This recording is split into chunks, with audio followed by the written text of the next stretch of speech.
Assalamualaikum warahmatullahi wabarakatuh. Alhamdulillahirrabbilalamin. Wabihi nasta'in ala umurid dunya waddin. Wassalatu wassalamu ala ashrafil anbiya'i wal mursalin. Wa ala alihi wa sahbihi ajma'in. Amma ba'du. Yang terhormat Bapak Dr. Asep Maulana, MPD, selaku dosen pengampu mata kuliah Tarjamah Fauriyah Arabiyah Indonesia. Perkenalkan, nama saya Eni Nur Aini, NIM 211101020041.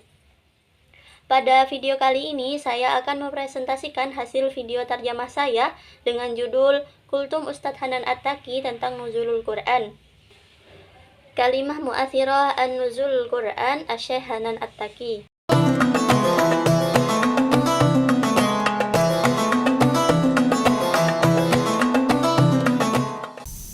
أعوذ بالله من الشيطان الرجيم بسم الله الرحمن الرحيم طه ما أنزلنا عليك القرآن لتشقى إلا تذكرة لمن يخشى تنزيلا ممن خلق الأرض والسماوات العلى. Toha, kami tidak menurunkan Al-Quran ini kepada engkau Muhammad agar engkau menjadi susah, melainkan sebagai peringatan bagi orang-orang yang takut kepada Allah, diturunkan dari Allah yang menciptakan bumi dan langit yang tinggi. Assalamualaikum warahmatullahi wabarakatuh. Teman-teman sekalian, malam ini adalah malam 17 Ramadan. Di Indonesia, kita biasa memperingatinya dengan peringatan Nuzulul Quran. Ada satu paragraf kecil yang tadi saya baca di awal surat Toha, bahwa Allah Subhanahu wa Ta'ala mengatakan, Ma anzalna alaikal Quran litashqa. Allah tidak menurunkan Al-Quran ini untuk menyusahkan kita. Ini mirip dengan firman Allah di surat Al-Baqarah tentang paragraf puasa. Syahrul Ramadan alladzi unzila fihi al-Qur'an hudal linnas wa bayyinatin minal huda wal furqan. Di tengah-tengah ayat yang panjang itu Allah mengatakan, yuridullahu bikumul yusra wa la yuridu bikumul usra. Allah itu pengen memudahkan kalian, Allah nggak pengen menyusahkan kalian. Berkali-kali Allah tegaskan, Allah tidak menurunkan Al-Quran untuk menyusahkan kalian. Assalamualaikum warahmatullahi wabarakatuh. Ayyuhal asdiqa, hadhihi lailatun hiya lailatus sabi'ata asyara min Ramadan. Fi Indonesia nahnu nahtafilu 'adatan bi dzikra nuzulil Quran. Hunaka fikratun saghiratun qara'atha fi bidayati surati Taha. Qala Allah subhanahu wa ta'ala, ma anzalna 'alaikal Qur'ana litashqa. Hada yushbihu qala Allah fi suratil Baqarah an ayatis siyam. Syahrul Ramadan alladzi unzila fihi al-Qur'an hudal linnasi wa bayyinatin minal huda wal furqan. Fi wasati dalikal ayatit tawilah qala Allah ta'ala yuridullahu bikumul yusra wa la yuridu bikumul usra. Allahu yuridu an yusahhila lakum wa la yuridu an ya'sura 'alaikum. Allahu yu'akkidu miraran wa takriran annahu lam yunzilul Qur'an liya'sura 'alaikum. Teman-teman yang dirahmati Allah Subhanahu wa Ta'ala, peringatan Nuzulul Quran bukan hanya sebuah acara seremonial, bukan sekedar peristiwa sejarah, tetapi peristiwa ini harus menjadi sebuah renungan buat kita tentang hubungan kita dengan Al-Quran. Apakah kita merasa bahwa Al-Quran itu hanyalah beban yang memberatkan hidup kita? Apakah kita merasa bahwa Al-Quran itu adalah kesusahan sehingga kita merasa berat untuk mempelajarinya? Padahal Allah Subhanahu wa Ta'ala mengatakan, kami tidak turunkan Al-Quran untuk menyusahkan engkau. Kami tidak turunkan Al-Quran untuk membebani engkau. Tetapi Allah katakan Al-Quran adalah rahmah, adalah anugerah dari Allah. Al-Quran adalah hadiah dari Allah. Al-Quran adalah obat dari Allah. Ayyuhal asdiqa illadhi yarhamahumullahu subhanahu wa ta'ala. Inna ihtifala nuzulil Qur'an laisa mujarrada hadisin rasmiyyin, laisa mujarradin hadisin tarihiyyin, bal yajibu an yakuna hadzal hadisi mawdi'a tafakkurin lana haula alaqatina bil Qur'an. هل نشعر أن القرآن الكريم هو مجرد عبء يثقل حياتنا؟ هل نشعر أن القرآن هو مصدر مشقة مما يجعل نشعر بالصعوبة في تعلمه؟ أن الله سبحانه وتعالى يقول ما أنزلنا عليك القرآن لتشقى ولم ننزل القرآن لنثقل عليك ولكن الله يقول إن القرآن رحمة ونعمة من الله وهدية من الله وشفاء من الله. Sehingga dengan peristiwa nuzulul Quran ini, saya pengen mengajak teman-teman semuanya mengubah mindset dan perasaan kita tentang Al-Quran. Bisa nggak kita jadikan Al-Quran sebagai obat? Bukan obat fisik, tetapi obat hati. Bukankah semua kita pernah merasa punya penyakit hati? Sakit hati kepada seseorang, atau sakit hati kepada takdir dan keadaan, merasa nggak nyaman, nggak tenang. Bagaimana cara kita mengobati hati kita? Dengan Al-Quran, karena Al-Quran itu adalah obat. Bukankah di antara kita pernah merasa sempit dadanya? Bagaimana cara kita melapangkan dada kita? Dengan Al-Quran, karena Al-Quran itu adalah obat. Sehingga ketika kita bisa menjadikan Al-Quran sebagai obat dalam hati kita, berarti Al-Quran itu sudah menjadi rahmah, kebaikan bagi kita. Tapi kalau kita merasa bahwa Al-Quran masih beban, Al-Quran masih sesuatu yang susah, sesuatu yang berat, berarti kita belum mengerti Al-Quran. لذلك مع حدوث نزول القرآن هذا أريد أن أدعو جميع الأصدقاء إلى تغيير النظرة والمشاعر تجاه القرآن. بالتأكيد يمكننا أن نجعل القرآن شفاء لقلوب ليس كدواء جسدي وإنما كدواء للروح والقلب. أليس كلنا قد شعر في يوم من أن الأيام بمرض القلب أو حزن نحو شخص ما أو نحو القدر والواقع أشعر بعدم الراحة وعدم السكينة؟ كيف يمكننا علاج قلوبنا بالقرآن؟ لأن القرآن هو دواء. ألم نجد صدره ضيقا؟ كيف نوسع صدرنا بالقرآن؟ فإنه شفاء. حتى إذا كنا نجعل القرآن دواء لقلوبنا يعني أن القرآن قد أصبح رحمة وخيرا لنا. إذا شعرنا أن القرآن لم يزل عبئا وأنه لم يزل شيئا صبعا وشيئا ثقيلا فذلك يعني أننا لم نفهم القرآن بعد. Tugas kita mulai dari bulan Ramadan tahun ini, dengan momentum nuzul Al-Quran, yuk kita belajar memahami lebih dalam lagi isi dari Al-Quran. Semakin kita mengerti isi Al-Quran, kita semakin merasa butuh kepada Al-Quran. Semakin kita mengerti isi dari Al-Quran, kita semakin merasa bahwa Al-Quran itu bukanlah beban, sebaliknya dia adalah solusi yang Allah turunkan. Kenapa? Al-Quran bukan makhluk. Al-Quran itu adalah kalamullah, kata-kata Allah, firman Allah, caption Allah, Allah yang ngomong kepada kita langsung. Coba bayangin, Allah langsung bicara kepada kita sepanjang ini. Allah langsung bicara kepada kita untuk menuntun hidup kita dengan Al-Quran.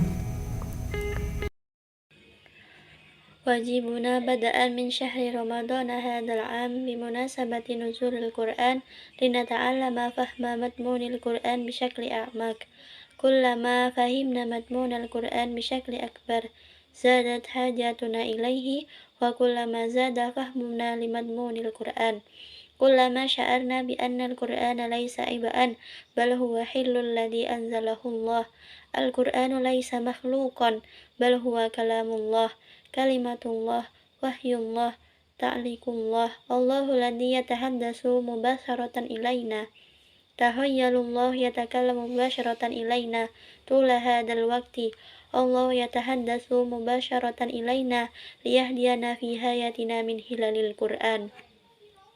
Maka kalau kita pengen Al-Quran itu menjadi sesuatu yang indah dalam kehidupan kita, yuk kita belajar memahami Al-Quran. Kalau kita pengen menjadikan Al-Quran itu sebagai petunjuk hidup kita, jangan hanya membacanya, tapi pelajari maknanya semampu kita. La yukallifullahu nafsan illa wus'aha. Bertanya, fas'alu ahla dzikri in kuntum la ta'lamun. Nanya kepada ulama jika kita nggak ngerti. belajar dari banyak kajian-kajian Al-Quran, tafsirnya, sejarahnya, tajwidnya, qiraatnya, mujawadnya, maqamatnya. Kita pelajari Al-Quran sehingga akhirnya kita jadi tahu Al-Quran itu ternyata sesuatu yang indah. إذا أردنا أن يكون القرآن شيئا جميلا في حياتنا هيا نتعلم فهم القرآن. إذا أردنا أن يكون القرآن دليلا لحياتنا لا نقرأه فقط ولكننا ندرس معناه بقدر ما نستطيع. لا يكلف الله نفسا إلا وسعها. نسأل فاسألوا أهل الذكر إن كنتم لا تعلمون. هل نسأل العلماء إذا لم نفهم فلنتعلم من العديد من الدروس في تفسير القرآن وتاريخه وتجويده وقراءته ومجاوبته ومقامته لنتعلم القرآن حتى ندرك في النهاية أن القرآن هو شيء جميل. Dulu ada sahabat Nabi yang kalau dia sakit, dia membaca Al-Quran, maka dia merasa lebih nyaman. Dia membaca Al-Quran, kemudian dia merasa sembuh. Bahkan hari ini kita bisa melihat banyak video yang viral tentang anak kecil di Suriah atau di Palestina yang ketika dia terluka karena perang, kemudian lukanya sedang dijahit oleh dokter tanpa ada obat bius, maka dia menahan rasa sakit itu dengan membaca Al-Quran. Kenapa ada orang yang mampu sampai sebegitu indahnya merasakan nikmat Al-Quran? Karena mereka mengerti Al-Quran. كان هناك صحابي للنبي صلى الله عليه وسلم عندما يكون مريضا يقرأ القرآن فيشعر بالراحة وعندما يقرأ القرآن يشعر بالشفاء. حتى اليوم يمكننا رؤية العديد من مقاطع الفيديو التي انتشرت بشكل واسع عن الأطفال في سوريا أو فلسطين حيث يصابون بجروح خلال الهروب وعندما يتم حياة جراحهم من قبل الأطباء بدون مخدرات وهو يتحمل الألم بقراءة القرآن. لماذا يوجد أشخاص قادرون على الاستمتاع بنعمة القرآن بهذا القدر الجميل؟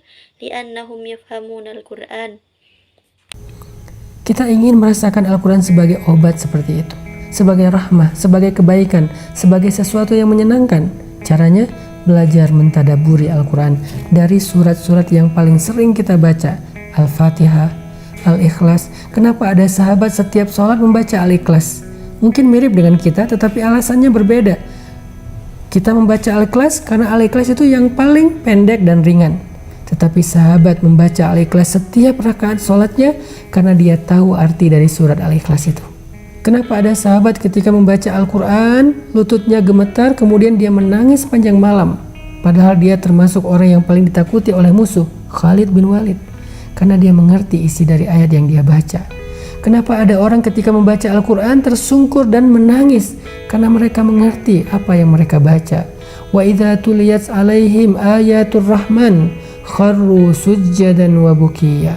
Kalau dibacakan kepada mereka ayat-ayat Allah yang Maha Rahman, mereka tersungkur, mereka sujud, mereka menangis sepanjang malam. نحن نريد أن نشعر بالقرآن كدواء مثل ذلك كرحمة كنعمة كشيء ممتع. الطريقة لتدبر القرآن هي من خلال دراسة الآيات بدءا من السور التي نقرأها بشكل متكرر مثل الفاتحة والإخلاص. لماذا يقرأ البعض من الصحابة سورة الإخلاص في كل صلاة؟ ربما يكون السبب مشابها لنا ولكن أسباب قد تختلف. نحن نقرأ سورة الإخلاص لأنها الأقصر والأخف، لكن الصحابي يقرأ سورة الإخلاص في كل ركعة من الصلاة لأنه يعرف معنى سورة الإخلاص. لماذا يرتعش ركبته بينما يقرأ القرآن؟ ولماذا يبكي طول الليل على الرغم من أنه كان من بين الأشخاص الذي كانوا يخشونهم المعرضون؟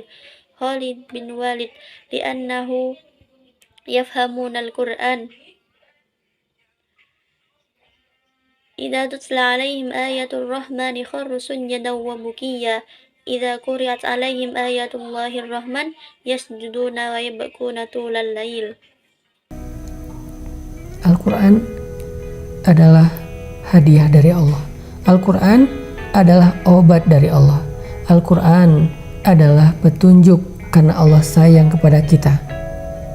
Sehingga siapapun yang merasa Al-Quran sesuatu yang menyusahkan hidupnya, terasa berat di hatinya, Maka yuk sama-sama kita pelajari isi kandungan Al-Quran dengan ikhlas karena Allah, maka Allah akan menuntun hati kita untuk menikmati dan mencintai Al-Quran dalam kehidupan kita.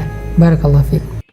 القرآن هو هدية من الله القرآن دواء من الله وهو هدى لأن الله يحبنا فمن شعر أن القرآن يثقل حياته ويشعر بالثقل في قلبه فلنتعلم معا محتوى القرآن بإخلاص لوجه الله فسيهدي الله قلوبنا لاستمتاع بحب القرآن في حياتنا بارك الله فيك.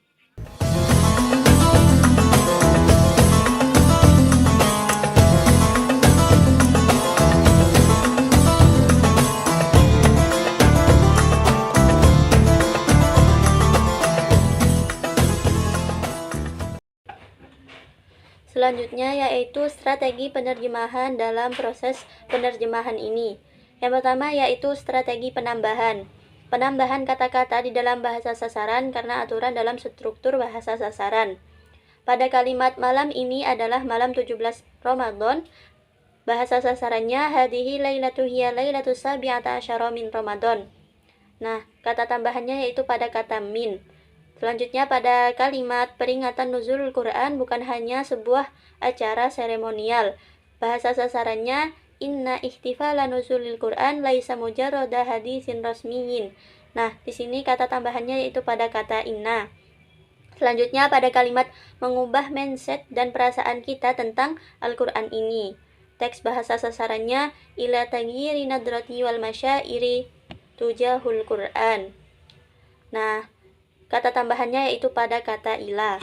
Selanjutnya, strategi yang digunakan yaitu strategi pengurangan. Penerjemah mengurangi elemen struktur dalam bahasa sasaran karena aturan dalam struktur bahasa sasaran. Pada kalimat ada satu paragraf kecil yang tadi saya baca di awal surat Toha. Teks bahasa sasarannya hunaka fikrotun sogiratun qira'at fi bidayati surati Toha. Nah, di sini pengurangannya yaitu pada kalimat yang tadi saya baca menjadi qira'atha.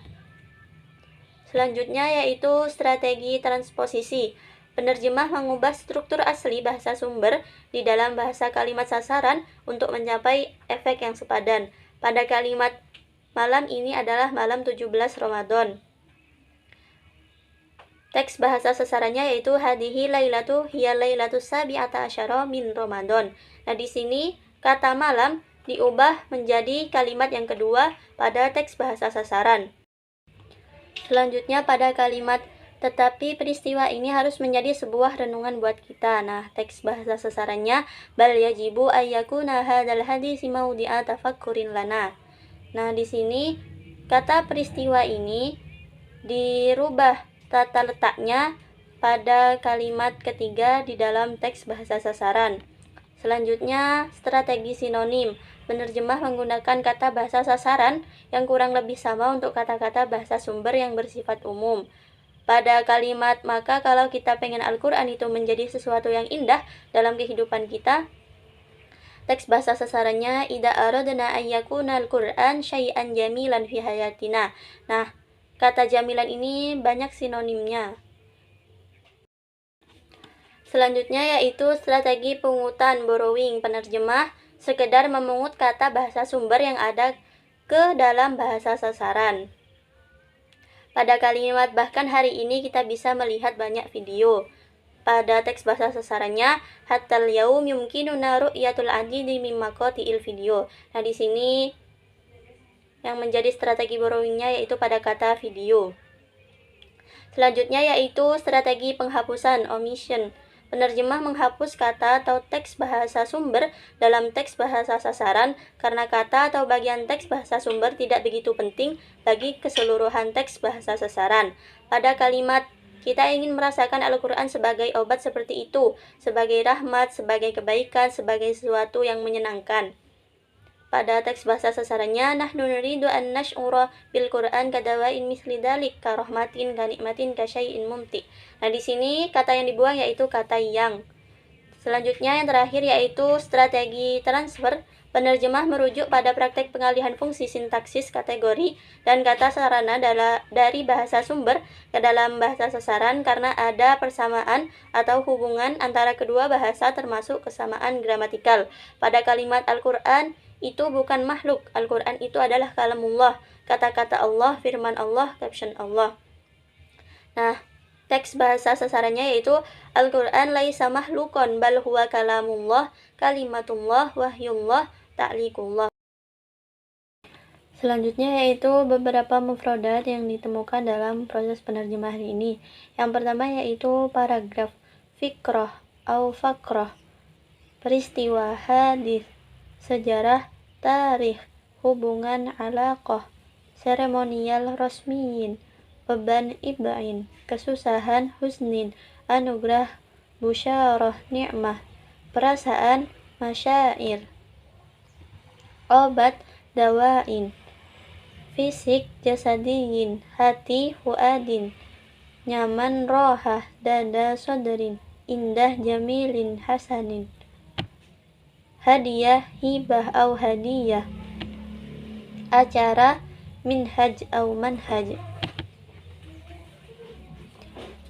memperingati, ihtafala, yahtafilu, menurunkan, anzala, yunzilu, menyusahkan, ahzana, yuhzinu, memudahkan, sahala, yusahilu, mengubah, goyyara, yugoyiru, sempit, doko, yadiku, mengerti, fahima, yafhamu, sembuh, soha, yasihu, menikmati, tamatta'a, yatamatta'u, menuntun, hada, yahdi, mirip, asbaha, yusbihu.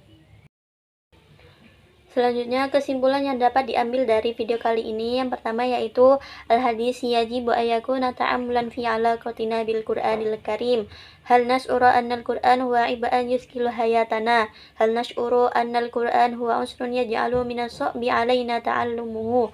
Yang kedua, idza kanat hadhil asya allati tash'uru bihal an fa inna dzalika ya'ni anna syakhsa lam yafham haqiqata ma'nal Qur'anil Karim. Yang ketiga yaitu wa fi hadha siyak min nuzulil Qur'an yad'una asyahanan attaqi ila taghyiri tariqata tafkirina. Hal yumkinuna an naj'alal Qur'ana dawa'an laisa dawa'an jasadiyan bal dawa'an lil qulub. Mungkin hanya itu yang dapat saya sampaikan pada video presentasi terjemah Fauriyah kali ini. Kurang lebihnya mohon maaf. Wassalamualaikum warahmatullahi wabarakatuh.